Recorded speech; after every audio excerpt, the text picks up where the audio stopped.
Tompkins, Michael Gratz alongside, Leanne Tweeden on hand as well. Everybody's playing a little differently this week, I've noticed, other than Mr. Sherwood. But the greatest difference is Gilliland. He's really sat down and looked at these tapes. I mean, it's like black and white from the last time he played. Yeah, it really is.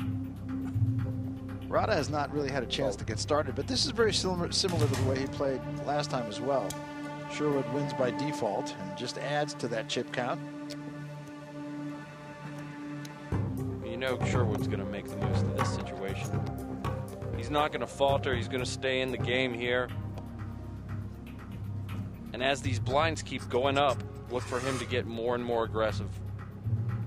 Gilliland this time with an ace-10 and Sherwood a king-jack, so this is going to be interesting. And I believe Gilliland's feeling a little bit more froggy this week, taking a few more flops, playing a little more aggressively. I believe he's going to take this flop with Sherwood. And Hubbard a queen-10. Got to think about it. I would think he would let it go, and he does. Hubbard's been known for some marginal calls out of position. I think he realizes this week he can't make those calls and get away with them. 4-8 on the flop. Sherwood going to push Gilliland here, which he can do.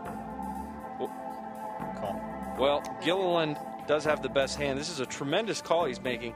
Sherwood, though, he hasn't played any hands other than kings. It's a very interesting call here by Gilliland.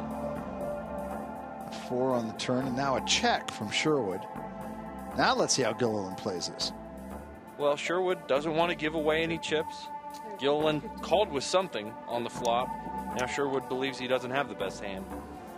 Bold again by Gilliland. And it's going to be good enough. Well played. Wow, just really impressive how his style of play has changed. Last time Gilliland played, he probably doesn't make that call. Now, the chip leader comes into the pot.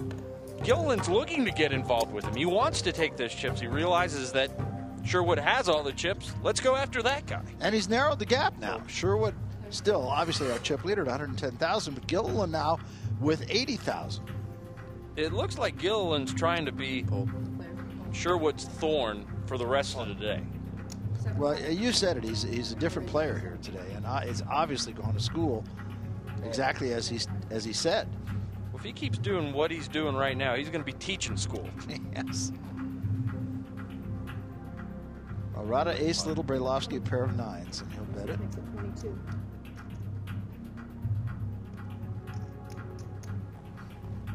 Well, I do like this re-raise by Brailovsky. Rada is getting 2-1 here on the call. He's going to use his time extension. Remember, every player gets just 1 until head-to-head play. You have to appreciate Brailovsky's re-raise here. He understands that Rada knows position. He's going to raise with a wide variety of hands on the button.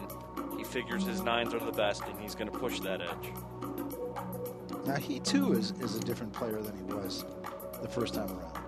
He's like a chameleon. You know, last time he played a little bit slower, waited for the right moment. This week, aggressive is the name of the game for him. And he takes it down. So well played by Brailovsky. Brailovsky, who told us that he had to jam all his patience into the first 2 days of this week. So he said he hasn't had any chance to think about what might come next. But you know what he wants to be when he grows up, if you will? Listen. So if I wasn't a doctor, I'd love to be a comedian. I know a lot of jokes. Well, here's one. A man called me once, and he said his wife's pregnant. Her contractions are only 2 minutes apart. And then I said, is this her first child? And the man said, no, you idiot, this is her husband. Yeah, when I got back, everyone in the office was just very excited. You know, got lots of hugs, lots of congratulations, patients called, so they saw me on TV. And it's been a hectic week. Just trying to ride this wave as much as I can, as far as it will take me. And I guess the doc's back in the house. Well, he's riding that wave pretty well right now. I mean, he's very much in the hunt here. He's at 61,000 chips. That's 11,000 more than he started with. And right now sits in 3rd place behind Sherwood and Gilliland and is playing very steadily. Absolutely. It's nice how he's changed gears from last week, kind of adapting to this week's table. Interesting hand here with not much for anybody to be proud of. Little battle of the blinds if Mr. Brailovsky decides to get involved. Always dangerous, though, when you have the chip leader to your left. Sherwood can put as much pressure as he wants to on Brailovsky. Brailovsky's just caught a pair. And that gives him a pretty good edge. Just a couple of out cards right now for Sherwood. And you got to like his bet here on the flop. He flops middle pair in an unraised pot. Go ahead and just take what's already being given to you in the middle of the pot. Are you ready to be part of the most exhilarating and breathtaking poker series ever played? Well, every week, 6 lucky players get flown out here to Las Vegas to compete inside the Poker Dome. We'd love to welcome you to the game, so log on to MansionPoker.com. You can earn, you see it right there, $1 million. Andrew Rogers is going to have a chance. So is that guy. And so will the winner of tonight's table. Well, you got to like Andrew Rogers' spot. He first one to qualify. Now he's sitting on his couch, TiVoing the Poker Dome every week. Wow. Back to back to back. Pretty good hands, I'd say. Wow. Oh. And this time I would have to think that Rada will get involved here, and this could cost him dearly. Well, he simply limps in here out of the small blind. I call it. Uh-oh. He moved all in at the wrong time. Yeah. Wow. Good luck, brother. Hubbard. Says, good luck, buddy, and doesn't mean it for a minute. Wow. So here we go. Rada's going to need a lot of help. Didn't get it there, nor there. Nor there. He's going to need some sort of running two-pair, running straight here.